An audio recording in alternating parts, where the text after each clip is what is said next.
and welcome to Indus News. Live from Islamabad, I'm Naila Shuja, and these are the headlines.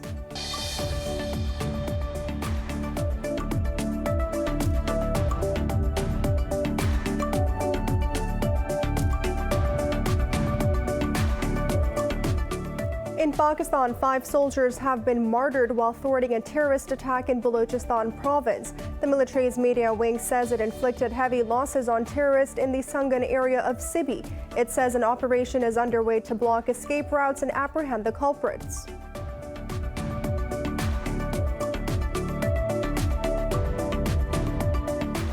The United Nations says Israel is violating international law by expanding settlements in the West Bank and East Jerusalem. In a briefing, UN Mideast envoy Tor Wensland urged the new government to halt their enlargement immediately. Israel has recently approved a plan to add 540 housing units to Har Homa settlement in East Jerusalem.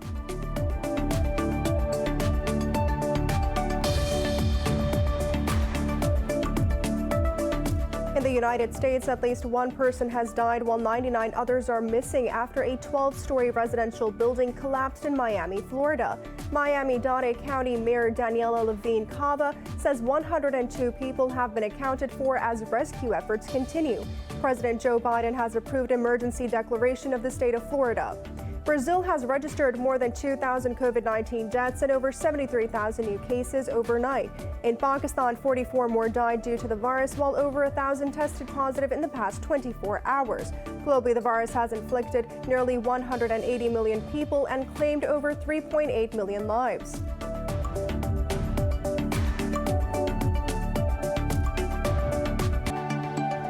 For more news and details, stay tuned. We'll be right back after a short break.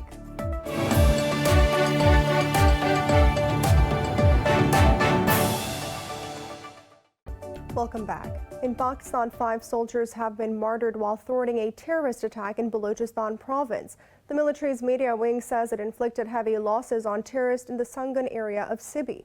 It says an operation is underway to block escape routes and apprehend the culprits. The army said coward attacks backed by hostile international agencies cannot sabotage peace in Balochistan. It said the security forces are determined to neutralize nefarious designs of enemies.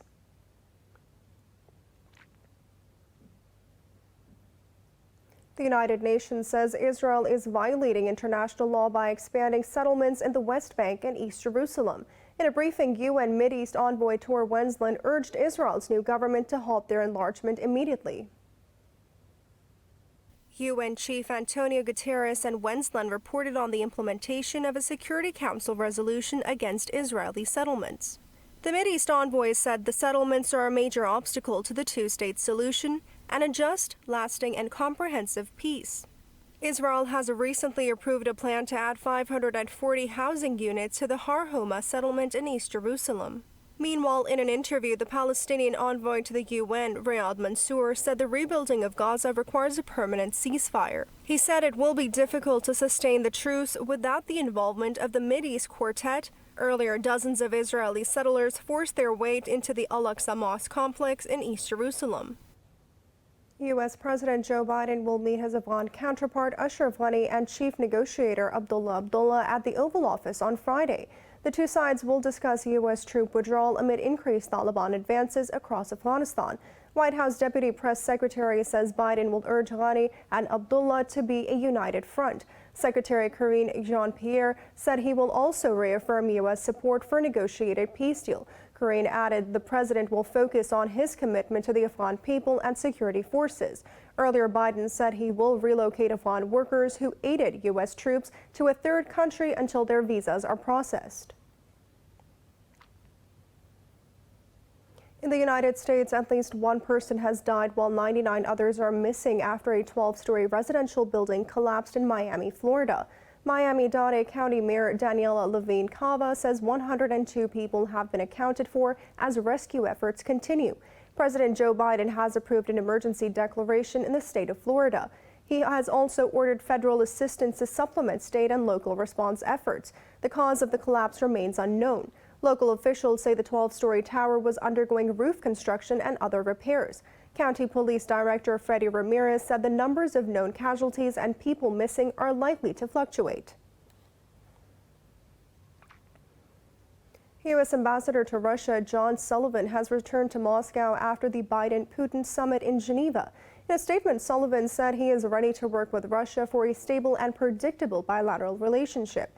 In earlier comments to Russian media, the envoy said the two powers should be open and frank with each other. Sullivan left Moscow in April, saying he was traveling to Washington for consultations. The Kremlin had suggested that the United States recall him amid a diplomatic crisis between the two countries.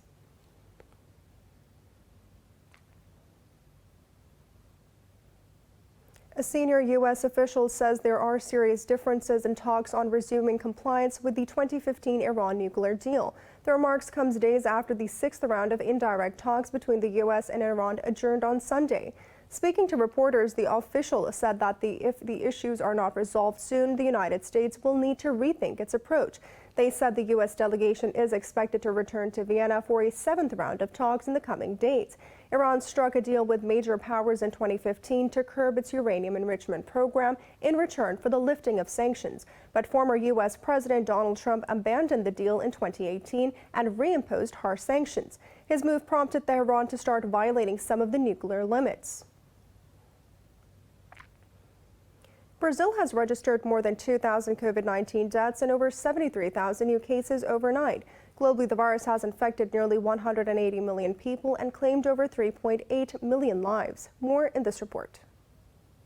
As countries lag in their vaccination campaigns, the World Health Organization has forecast that most people vulnerable to COVID-19 will need to get an annual booster to be protected against variants. The statement comes as the world struggles against the Delta variant that originated in India. U.S. President Joe Biden has urged Americans to take advantage of vaccinations.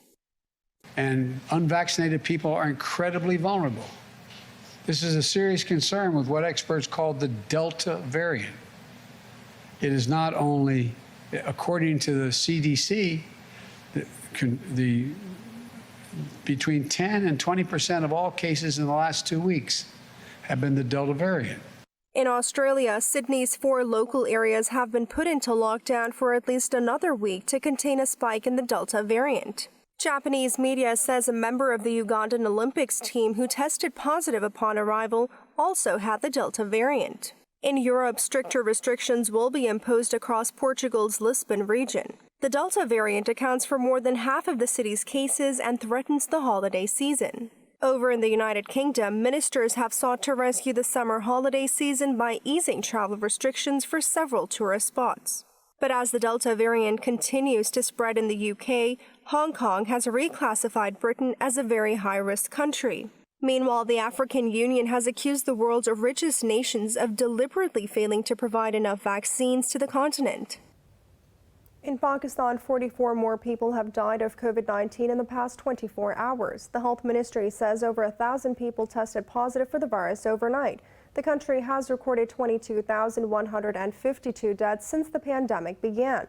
The virus has infected nearly 953,000 people so far.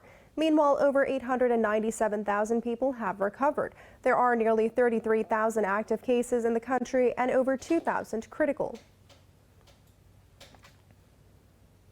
In China, at least 18 people have died in a fire at a martial arts center in central Henan province. Authorities say 16 others have been injured in the blaze that broke out in the Shanxi city. Officials said 4 of those injured are in a critical condition. They said it is unclear what caused the fire, but it has been extinguished. Police have detained the person in charge of the center. The United Kingdom has reaffirmed its support for Libya's stability and transition to democracy. Prime Minister Boris Johnson met Libya's interim Prime Minister Abdulhamid Dbeibah in London. A Downing Street statement read the two leaders discussed security concerns in Libya. They mulled over the destabilizing presence of foreign fighters and national elections. Johnson praised the upcoming opening of a Libyan national oil cooperation hub in London. The leaders resolved to boost bilateral trade and investment. Johnson encouraged Libya to ratify the Paris Agreement and hoped it would attend the upcoming climate summit.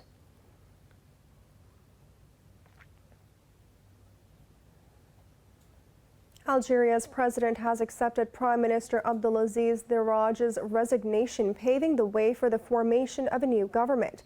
In a statement, the Algerian presidency said Tebboune will now serve as caretaker premier until a new cabinet is formed. His resignation follows a parliamentary election in June that was marked by a low turnout and no majority winner. The new parliament will be inaugurated by July. 751 unmarked graves have been found at the site of a former residential school in Canada's Saskatchewan province. It comes weeks after the remains of 215 children were found at a similar school in British Columbia. The Federation of Sovereign Indigenous Nations says the recent discovery is the most significantly substantial to date in Canada. From the 19th century until the 1970s, over 150,000 Indigenous children were forced to attend state-funded Christian schools. Physical and sexual abuse at the hands of school authorities led others to run away. In 2008, the Canadian government formally apologized for the system. In the United States, Democrat House Speaker Nancy Pelosi says a new committee has been set up to investigate the Capitol Hill riots in January this year. In a news briefing, she said the committee will ensure that the attack of such nature does not happen again. The move comes after Senate Republicans blocked a bill to establish a bipartisan commission into the attack. Supporters of then-President Donald Trump stormed the Capitol in a failed bid to overturn the certification of Joe Biden's election victory. The violence left 5 dead while over 480 people were arrested on charges linked to the attack. U.S. President Joe Biden says a $1.2 trillion bipartisan deal has been reached on an infrastructure spending plan. Biden announced this after a meeting of a group of Democrat and Republican senators. The president had said that not everyone got what they wanted, but the group came up with a good compromise. The 8-year plan includes funding for roads, bridges, the power grid, public transport, and the internet. The White House says the framework represents the largest investment in public transit in history. It says 100% of lead pipes and service lines will the United States be replaced. The move will benefit up to 10 million American households and 400,000 schools and childcare facilities. It's now time for a short break. Stay with us.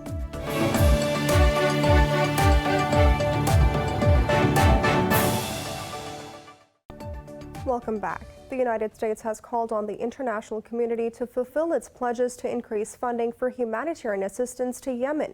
U.S. Special Envoy to Yemen Timothy Lenderking was speaking at the UN-sponsored webinar on U.S.-Arab relations. Lenderking warned that humanitarian programs for Yemen will close without increased contributions. Meanwhile, a UN envoy said as many as 300 migrants may have died in the recent capsizing of a boat near Yemen's coast. He was referring to an incident where bodies washed up on Yemen's Red Sea coast earlier this month. David Griesley added there are around 2,000 migrant prisoners in need of help in Yemen's Sada province alone. The UN has warned Yemen could suffer the world's worst famine in decades as violence escalates amid the pandemic. Nearly 6 decades ago, France's prehistoric La Crosse caves were made off limits, but now visitors will be able to again visit the tour of the site, only this time in virtual reality. More in this report.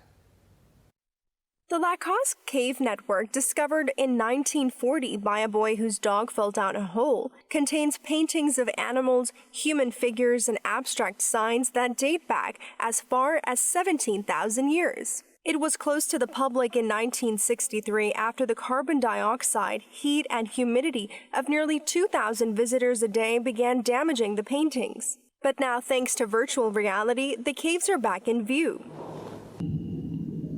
At the start of the project, we acquired a set of 3D data of the Lascaux cave collected during several digitalization campaigns. This data was then integrated into the software that we developed here in this research lab. And using this data and this software, we built the different steps of this visit. From July 8th, groups of 6 people wearing virtual reality headsets will be able to take a 45-minute tour. through the 235-meter-long cave network, dubbed the Sistine Chapel of the prehistoric era. In 1979, several decorated caves of the Vezirv Valley, including the Lakhos Cave, were added to the UNESCO World Heritage Sites list.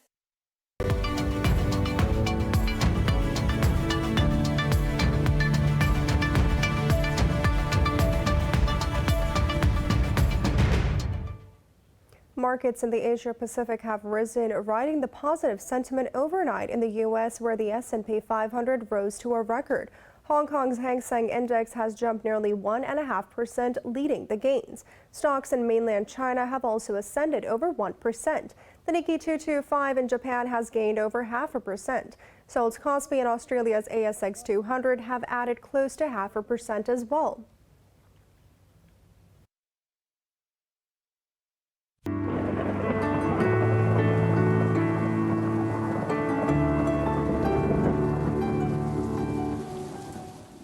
It's now time to take a look at the weather updates from around the world.